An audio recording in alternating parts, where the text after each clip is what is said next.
Good day, everyone. Welcome to Real Conservative News. I'm your host, Nathaniel Rajkumar.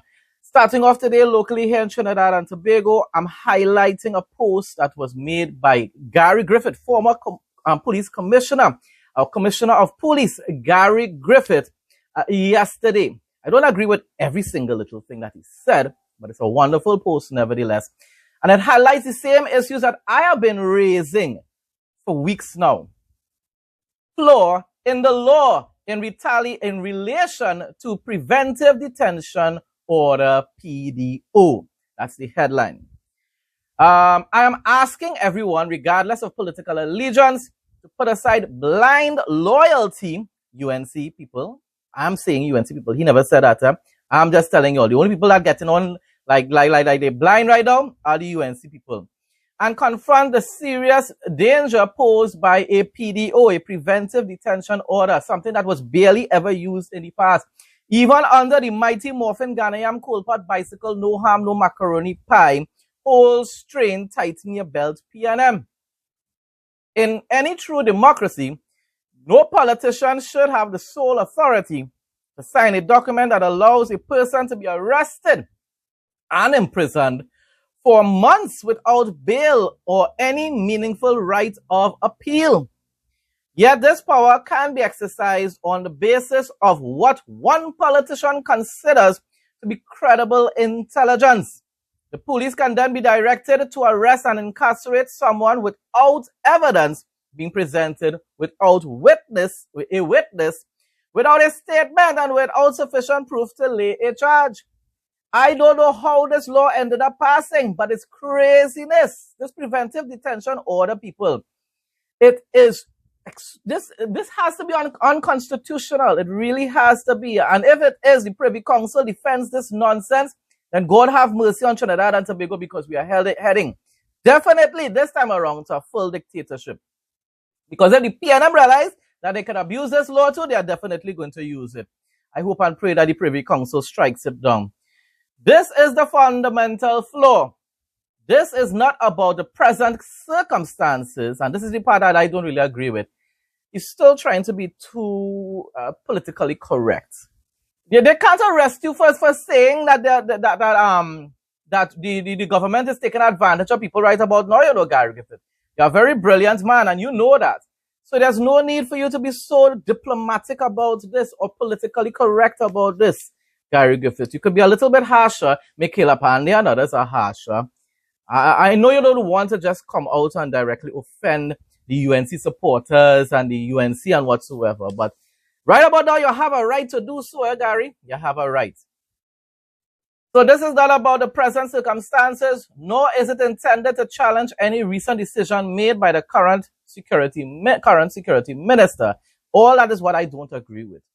You understand? You're not making any false allegations against the minister, Gary. You are not claiming that he concocted this. You're not claiming that he fabricated this evidence.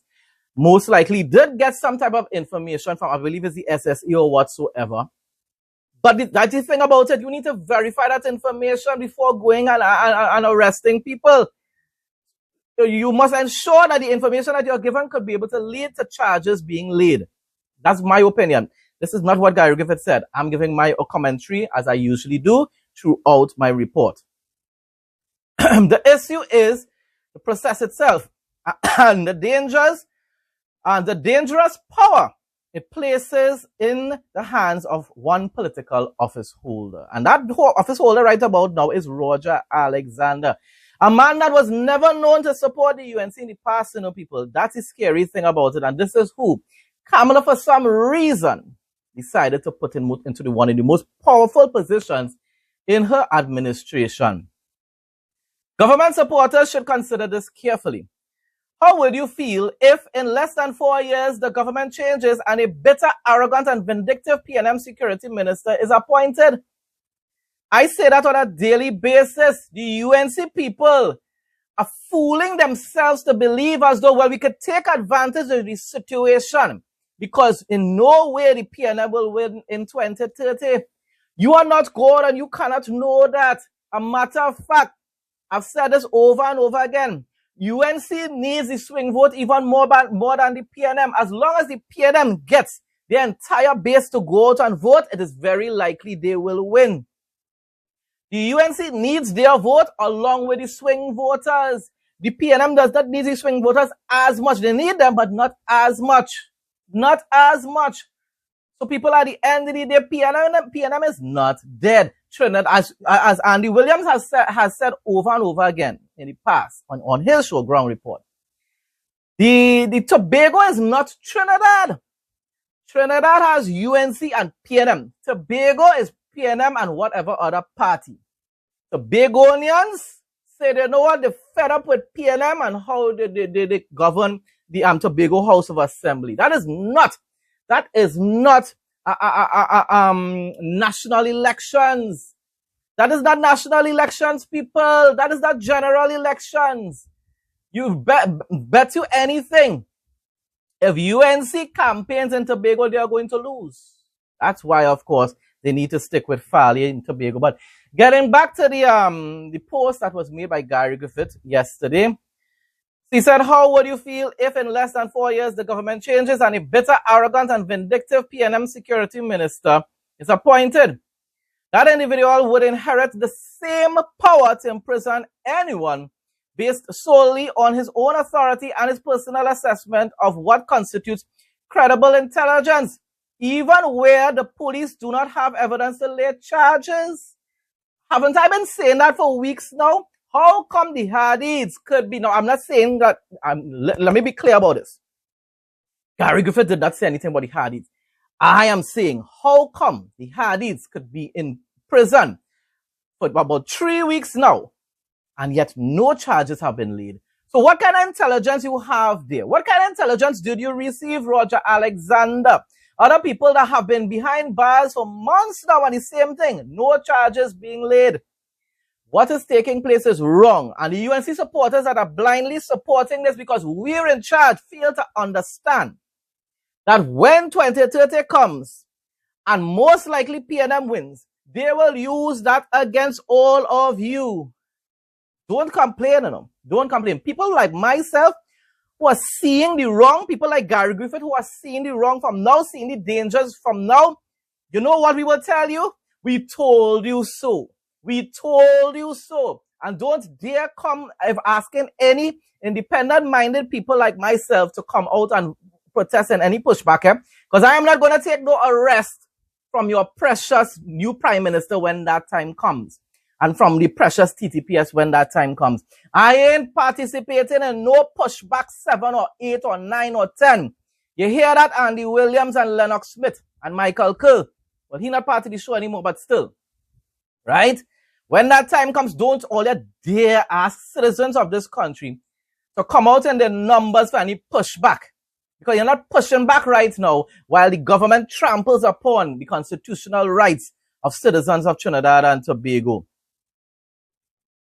Gary Griffith went on to say, think about the character of a previous PNM security minister. Someone so dangerous that he attempted to pressure me, Gary Griffith, into authorizing a police constable to access interception devices. When I refused, he began spreading lies in the hope of replacing me with a puppet commissioner of police. That's basically what exactly ended up happening. Gary Griffith, as much as he did things that I did not agree with, he did end up standing up after a while and saying, listen, I cannot do this anymore. I cannot just sit back and allow the government to be pressuring me and not say anything about it. That's what I'm meaning that he cannot do this anymore. He was staying silent for a while, and when he realized he was getting this pressure behind the scenes, he came out and said, I cannot do this, I'm not going to do that. Right? And give credit when credit is due. As I said, there were things that he did in the past that I did not agree with while he was Commissioner of Police. I'm not getting into that now because it will take too much time. And it's not necessary either. The fact of the matter is, Gary Griffith was still doing a much better job than any of these other police commissioners that they have today. Right? Now imagine such a person returning to office with the power to sign a preventive detention order, people. I am telling you, UNC people really don't know the monster that you are creating. That same monster, I have been saying that over and over again, and look, Gary Griffith saying it now, will be used against you. Not might, will. PNM pretending right now that they care about democracy only because they are in opposition. So they will fight against it and they will appeal against it and whatsoever. But bet your bottom dollar, once they enter back into office, they're going to use it against you people. The danger becomes even clearer when we recognize that unlike some other countries, our constitution does not contain sufficient safeguards to prevent certain individuals from holding high office. I'm telling you, the constitution is flawed in many ways. Thankfully, the present security minister may not be Einstein, but he's not crazy. I shall say nothing. However, laws must never be judged only by the character of the person currently exercising them.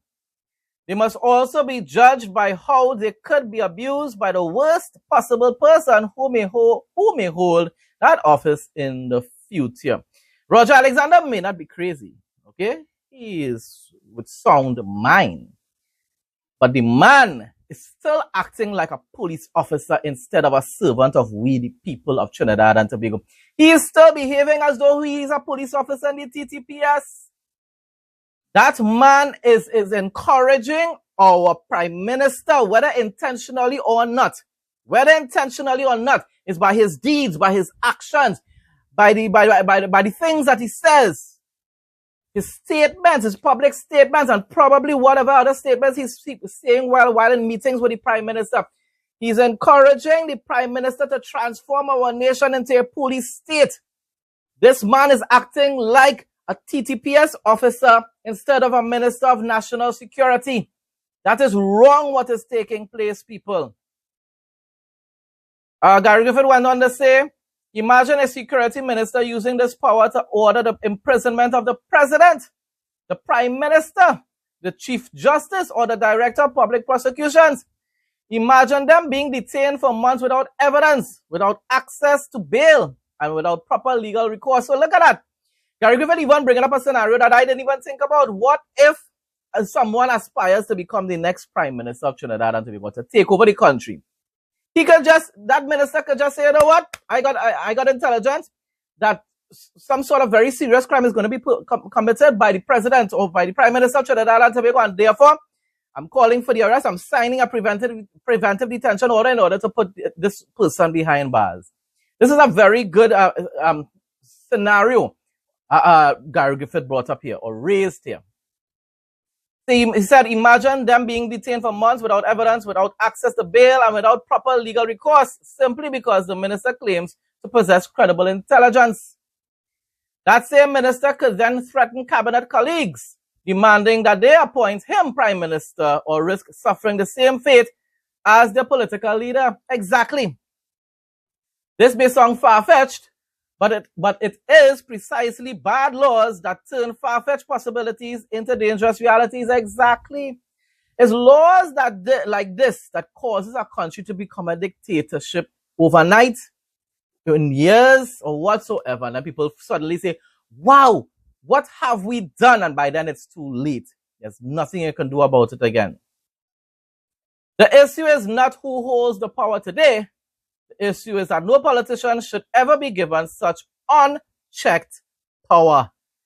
Well said, Gary Griffith. I think you need to hold the present government more accountable for their actions as well, though. But in general, well said. My response, Roger Alexander and Kamala are destroying both the UNC and our democracy. That is what they are doing. At the end of the day, people, you feel Kamala isn't hearing the cries of the people, hearing the warnings, hearing the sound advice being given by by Gary Griffith and even Michaela Pandey. You think she isn't hearing? She knows, and she's ignoring it because she chooses to support her rough men.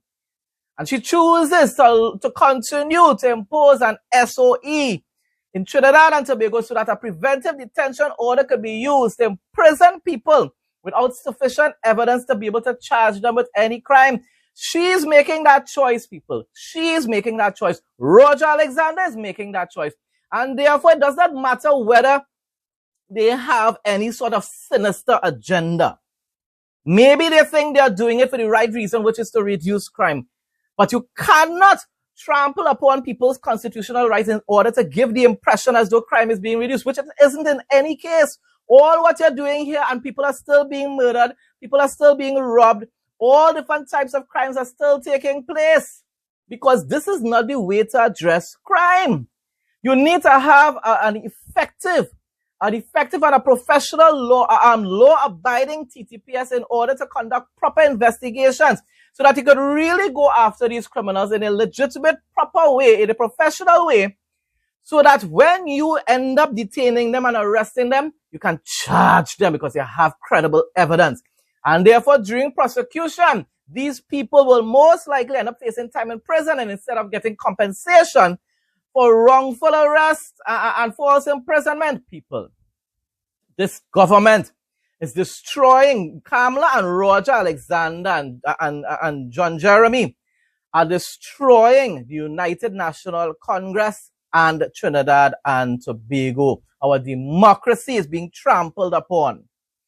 Even human rights organizations are now warning about these prolonged SOEs and other measures that are being implemented by this administration in order to supposedly fight crime. And yet this government continues to ignore this alarm. This is our concern, people. They are hearing the sound advice being given to individuals outside there. They may not be hearing me, but they are hearing other people, and they are ignoring it. So, and yet this government continues to ignore this alarm which is being sounded. It really doesn't matter if Roger and squad are intentionally weaponizing this SOE, people. I cannot say that they are intentionally doing it. All I know is that they are ignoring the cries of the people and the advice, ignoring this alarm that is being sounded at what is taking place, whether intentionally or not, is a violation of citizens' constitutional rights. It is not the way to fight crime. It really doesn't matter if Roger and squad are intentionally weaponizing this SOE and PDOs in order to target political opponents. The fact remains that citizens' constitutional rights are being infringed upon, and therefore you, Gary Griffith, this message is for you now. Therefore, you should feel free to declare that UNC has gone completely rogue. We are, in fact, living in a police state, Gary Griffith. This is no longer hypothetical. This is not about what could happen in the future. The citizens' rights are being infringed upon right about now, Gary Griffith, and you need to come out and take a stronger stand against it. Gary Griffith, you're doing a wonderful job, but you need to do even a better job of holding this UNC administration accountable. So we are, in fact, living in a police state which is being governed by tyrant Kamala, Roger, Jeremy, and Guevara. Use your voice, Gary Griffith, to make the international organizations aware of what's taking place here in Trinidad and Tobago. If I had the kind of theme that you have, I would have been using my voice just like how I'm using it today. You have the wisdom to be able to go about saying things in a proper, professional way that could convey the message without ending up getting yourself in trouble, Gary Griffith. I'm not telling you to make any false allegations against anyone. But based on the facts, you can say one thing, that this government is not considering the constitutional rights of our citizens. They are not. All that they care about right now is the statistics, the numbers, and the numbers aren't even impressive either, people. In spite of this prolonged SOE, murders continue, as I said, and many other serious crimes. So this propaganda needs to stop being pushed by the TTPS. But it will never stop. The propaganda was being pushed under the PNM as well. You know, the sad thing about it, the UNC people, the hypocrites, the PNM people were claiming that measures that were being taken by the government back then was reducing crime, and it was that is when Captain Colpart was a hero, taking crime straight down to zero, and yet nothing that was not true. When Pastor Praying Mantis earlier was claiming that crime was being reduced, it was not. It was propaganda then, and it's propaganda now. This is when I tell people, Kamala's rough men. It's because the Trinidad and Tobago Police Service officers don't change with an administration. It's not new people enter that office. It's the same. It's the same. So Kamala's rough men are PNM rough men. It's the same people. And that's why I say that. So at the end of the day, once again, Gary Griffith, I will close this part of this segment of the news report with this. Gary Griffith, I'm asking you please come out a little stronger, show a little more tough love with this administration. Weather report for Trinidad and Tobago on Wednesday, July 22, 2026. On Wednesday, July 22, 2026, Trinidad and Tobago will experience mostly sunny, hazy, and at times breezy conditions shifting into partly cloudy skies, with a few showers and a 60% medium chance of isolated afternoon thunderstorms. The official public update from the Trinidad and Tobago Meteorological Service indicates that a moderate concentration of Saharan dust is present in the atmosphere, so individuals sensitive to air quality changes should take necessary precautions. Daytime maximum temperatures are expected to reach around 31 degrees Celsius, with an overnight minimum dropping to 25 degrees Celsius. The heat index is projected to feel like 34 degrees Celsius during peak hours. Humidity levels will fluctuate between 65% to 90% throughout the day. Winds will blow from the east to southeast at speeds of 5 to 35 km per hour. Seas are forecast to be slight to moderate, with open water waves reaching 1.0 meters to 1.5 meters and waves under 1.0 meters in sheltered areas. Regional news now. Jamaica's National Solid Waste Management Authority has launched Operation Clearing, advising, leveraging, and maintaining in White House, Westmoreland, as part of efforts to strengthen community preparedness and reduce flood risks during the 2026 Atlantic hurricane season. We continue to pray that God will spare them in Jesus' name. Spare us too. Continue to spare us here in Trinidad. God is not a Trini. God is the creator of the entire world and the universe, so he doesn't just favor us. We thank him thus far for his mercies. The initiative, which was officially launched on July 16th, combines bulky waste removal with public education and community partnerships, because you can't just clean the place. You have to make sure and try to ensure that it remains clean. Combines bulky waste removal with public education and community partnerships to encourage residents to adopt responsible waste management practices before, during, and after severe weather events. In his remarks, Executive Director of the NSWMA, Audley Gordon, said the program was designed to promote proactive disaster preparedness rather than reactive responses after a storm. You know the saying, prevention is better than cure. Gordon noted that while the initiative includes the removal of bulky waste from flood-prone communities, it also places significant emphasis on educating residents about actions they can take to minimize flooding and other hazards. Stop dumping your garbage all over the place, especially in rivers and so forth. Director of Operations at NSWMA, Aretha McFarlane, said the program involves leveraging partnerships with community organizations, schools, churches, and other stakeholders, and maintaining a visible presence in communities throughout the hurricane season. McFarlane noted that communities targeted under the initiative were selected based on historical data, identifying areas most vulnerable to flooding. International news now. Israeli intelligence assessed that Iran moved thousands of nuclear centrifuges to tunnels deep inside the Pickaxe Mountain site near Natanz in an attempt to protect them from aerial strikes. The Wall Street Journal reported Tuesday as U.S. airstrikes on Iranian targets entered the 10th night in a row. See, the Iranians don't want to give up that precious uranium, Trump. No matter what you do, they will never give it up. No matter what deal you make with them, they will never give it up. You're going to have to take it by force. Right. So, according to the report, which cites U.S. and Israeli sources, Israeli intelligence believes the transfer came after the 12-day war last June and after the U.S. joined the war effort with Operation Midnight Hammer, striking 3 Iranian nuclear sites.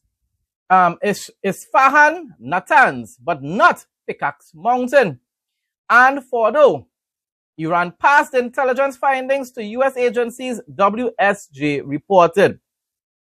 Iran's development of the Pickaxe Mountain site has long attracted attention from the intelligence community, as it was believed to be related to Iran's nuclear weapons program. So you want to trust these people, Trump? At any point, they cannot be trusted. These are radical jihadists that want to destroy both Israel and America. It sits about 2 kilometers, roughly 1 mile south of the Natanz nuclear enrichment plant, which both the U.S. and Israel struck in June 2025 conflict. So you know what, Trump, since you are doing the job right now, I don't know if you will finish the job, but since you are doing the job right now, time to probably target that mountain. Kuwait says Iran fired at power and water desalination plants on Monday. See what I'm telling you, bullies. Only attacking neighboring countries because there's no way to really attack America, mainland America. They cannot attack America from so far. So they're trying to bully others to try to probably chase American officers, soldiers, army men from their bases in those countries. But anyhow, so Kuwait says Iran fired at power and water desalination plants on Monday. Kuwait's Ministry of Electricity, Water and Renewable Energy said the Iranian regime struck several power and water desalination plants on Monday, causing fires in the fourth such attack in the past 4 days. The strikes come in retaliation for U.S. strikes in Iran, bullying other nations for what America doing. And rightfully, America needs to finish the job, actually. In light of the continued Iranian heinous aggressions on the state of Kuwait, several electricity power plants and water distillation stations were subjected to attacks for the 4th day in a row, resulting in fires in several facilities, the ministry wrote on X. Bible quote of the day. Psalm 34, 15-18. The Lord hears and is near to the brokenhearted. The eyes of the Lord are on the righteous, and his ears are attentive to their cry, but the face of the Lord is against those who do evil, to blot out their name from the earth. The righteous cry out, and the Lord hears them, he delivers them from all their troubles. The Lord is close to the brokenhearted and saves those who are crushed in spirit. Folks, that brings us to the end of today's news report. Thanks again to everyone who continues to support my content. Please like, comment, share, and subscribe. Stay blessed and stay safe, most of all, in Jesus' name.